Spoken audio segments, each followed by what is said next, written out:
Greetings to all of you, wherever you're listening from. I am Commander Bimal Raj, a TEDx speaker, internationally certified trainer and coach, mindset mentor, and a teen and parents coach. In this podcast, The Awkward Talks, I bring you topics that are usually considered taboo or are not discussed freely but are some of the most pivotal things that we should be talking about. It is said that gone are the days when the air was clean and sex was dirty. Now, before we begin this topic, we need to understand something very important. Sex is not a bad thing. It is not evil and it is certainly nothing to be ashamed of. In fact, in Maslow's hierarchy of needs theory, he says that air, food, water, shelter, clothing, warmth, sleep, and sex are physiological needs. These are fundamental needs for human survival. When it comes to India is actually oxymoronic when it comes to sex education. India has been well known for being a pioneer in sexual education, practices and discourse. We have enough and more archaeological evidence and monuments to show that sex education was given openly in India once upon a time. Sex was never regarded as a sin or something bad according to Hindu philosophy. This is why we have erotic sculptures depicted on ancient Hindu temples, the most prominent being Khajuraho. The ancient Indian culture is popularly believed to have open sexual relationships, highly erotic sexual literature, paintings and artworks. The ancient texts like the Kama Sutra and Anangaranga, along with other explicit literature and artwork, made India the first place to talk about an otherwise taboo subject. However, in the current scenario in India, we don't talk about sex. It is almost like the entire purpose of sex is purely procreation and that lust is sinful.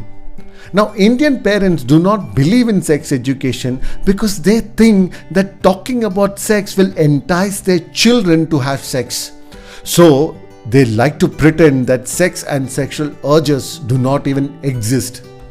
Now, these start happening at their growing up age itself, when boys and girls are separated for everything. Any interaction between boys and girls are seen suspiciously. Now, while growing up, there is also no real exposure to any other healthy relationships except those of married people, especially their parents. Now, if that is an unhealthy relationship, the kid also learns that abusive, controlling and manipulative tactics are also ways to express love. Now, the concept of consent is never taught to anyone. How can it be? Because we don't even talk about sex. Every person has their own definition of consent. Some men feel that if a girl smiles at him, it is consent for sex. Some others think wearing short skirts means consent. Some people feel that when a girl says no, she actually means yes. It's promoted by mindless romantic movies and many such convoluted ideas. Virginity is associated with purity, and anyone who is not a virgin is thus considered impure. Rape victims are humiliated, slut-shamed, and they often end up getting isolated or killing themselves. Divorcees are treated as fair game for harassment. After all, they're used goods, so what's the big deal with having it on with someone else? I can go on and on, but fundamentally, as Indian parents never got sex education in childhood from their parents, they have absolutely no clue about how to talk regarding sex life or give sex education to their own kids. Well, my endeavor through this episode is to break this myth and also give you some information as to why it is important that you as parents educate your kids. I will also guide you and give you some tips on how you can do it.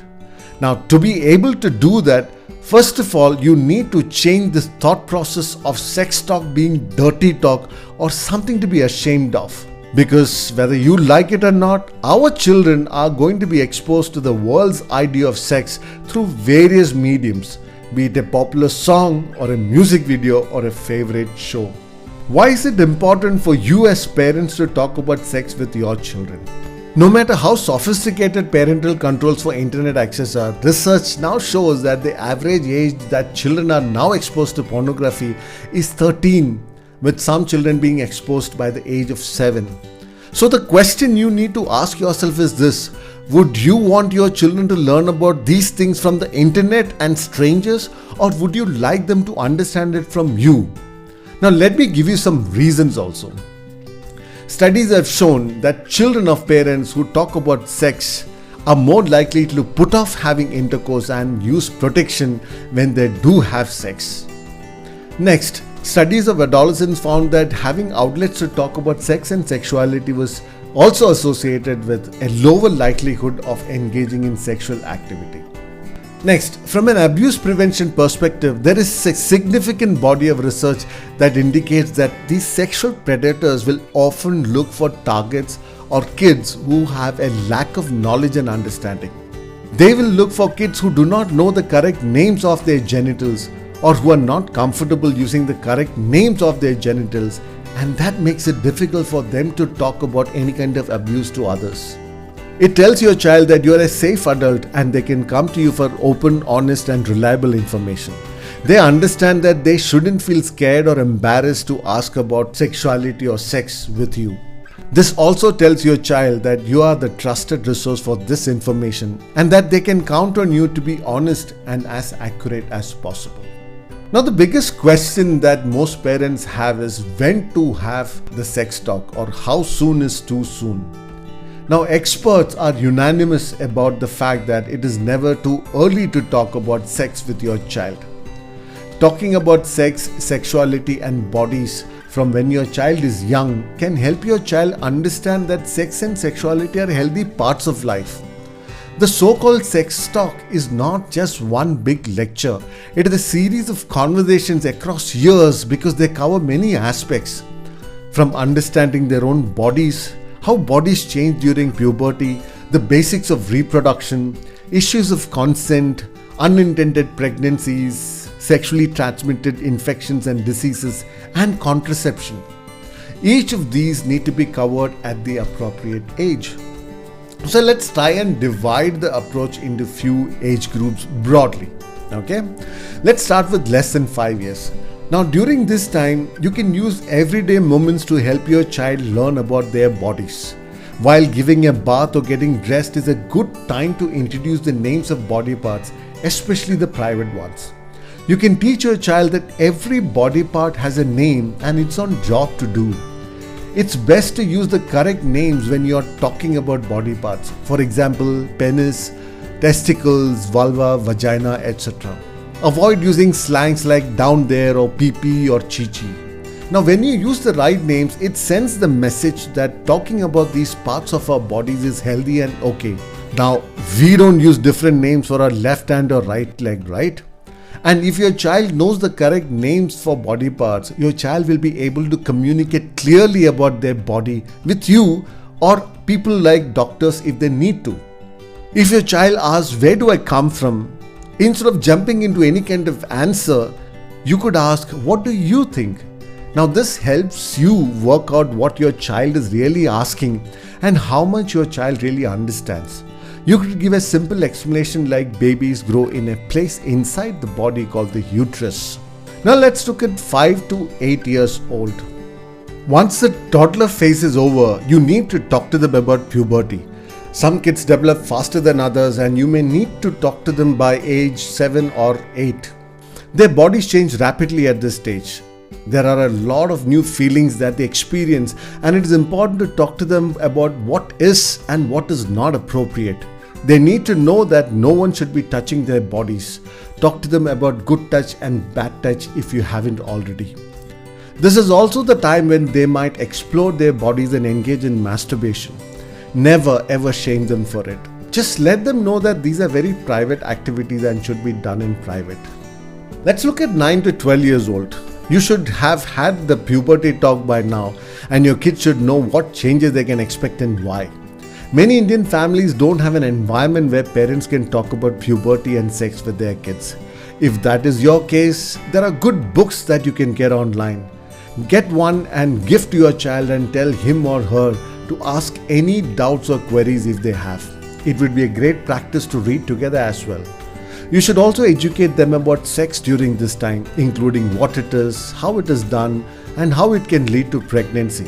It is important to provide information about safe sex practices. Remember, if you don't do it the correct way, they will find out about it from the wrong sources, but they will find out for sure. Now let's talk about teens. How do you talk to your teen about sex? Now, first of all, by this point, you should have had conversations with your teen about their body parts, puberty and sex. Now is the time to go more in depth and have open conversations about their feelings about their bodies and sexuality. About 15% of teens are sexually active by age 15.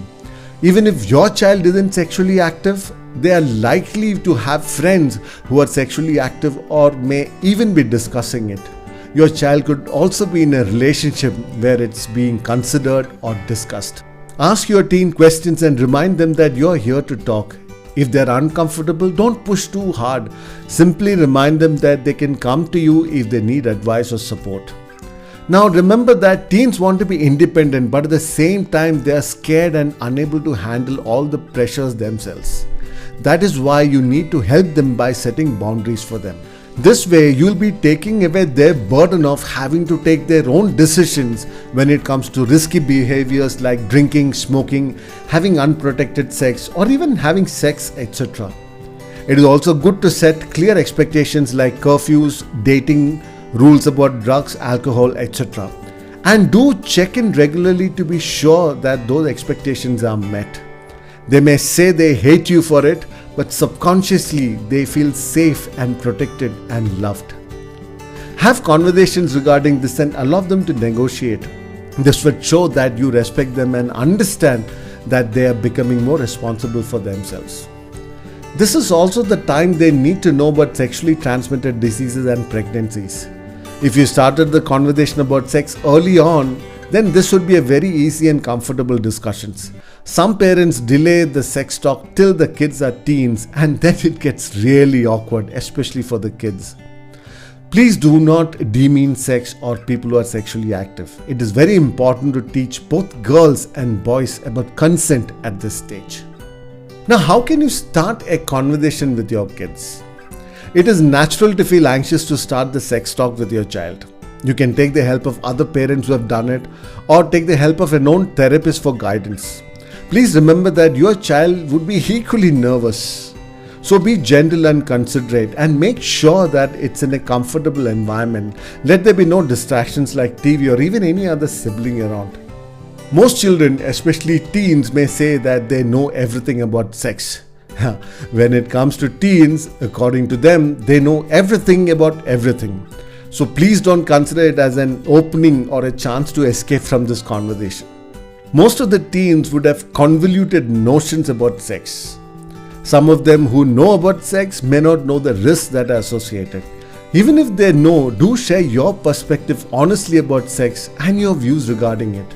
Avoid being judgmental about it or expect them to totally abstain from it. Remember that you have no control over whether they have sex or not. However, if your child feels that you have an open mind, they may come and talk to you when they need you the most. Never dismiss any of their questions, even if they are irrelevant. That would make them not come to you and ask you questions when it really matters. Let them know that no topic is off the table for you. Watch television with your children. By watching movies, you're given the opportunity to ask questions and start a conversation with them about sexuality. This has helped me many times. We do have a very open environment in communication, so it becomes much easier for my daughter to ask any question regarding sex or sexuality. Please don't jump into conclusions about why they're asking what they're asking. You can always say, "Can you tell me what you already know about that?" Or "What have you heard about that?" Keep your answers short and simple and explain new words that your child may not have heard before. After giving an answer, keep the conversation open. You can always say, "What other questions about stuff like this do you have?" Or "What's going on in your life?" or "What's going on at school that made you think more about this stuff?" Check their understanding. After answering a question, you can always ask, "Does that answer your question? What do you think about that?" If you don't know the answer to something, you can always look it up or you can do it together. It's good to say, "I'm so glad you asked that question, but I'm not very sure how to explain it or what the answer is. Let's do one thing, let's look it up together." They will actually get excited about it, trust me. Remember, it's okay to feel a little awkward, or if you or your kid gets embarrassed. Try to walk through your embarrassment. It'll be worth it for both of you. Plus, the more practice you get answering tough questions, the easier it becomes. As a parent, your goal is to guide your children towards having a healthy sexual relationship when they become adults. Your job is not to manipulate them against it or threaten them of dire consequences of not complying with your expectations. Ultimately, it all boils down to the fact that you want to empower your child to be able to evaluate risk and make a good decision. You should help your kids understand that they have the knowledge and an inner voice called the instinct, and they can always listen to it, and they should listen to it. Plus, they also have an adult or two when it comes to parents who will stand by them no matter what. And this is a big part of what sex education is all about. Please understand that when you discuss the right topics at the right ages, you are setting your child up to a lifetime of open communication, trust, respect, and confidence. Now, if you like this episode, do give it a 5-star. Please do share with as many parents as you can, because trust me, this is one thing all the parents need to listen to. Please don't forget to click the follow button so that you don't miss any of our episodes. This is Commander Bimal Raj, and I will be back with another awkward talk very soon.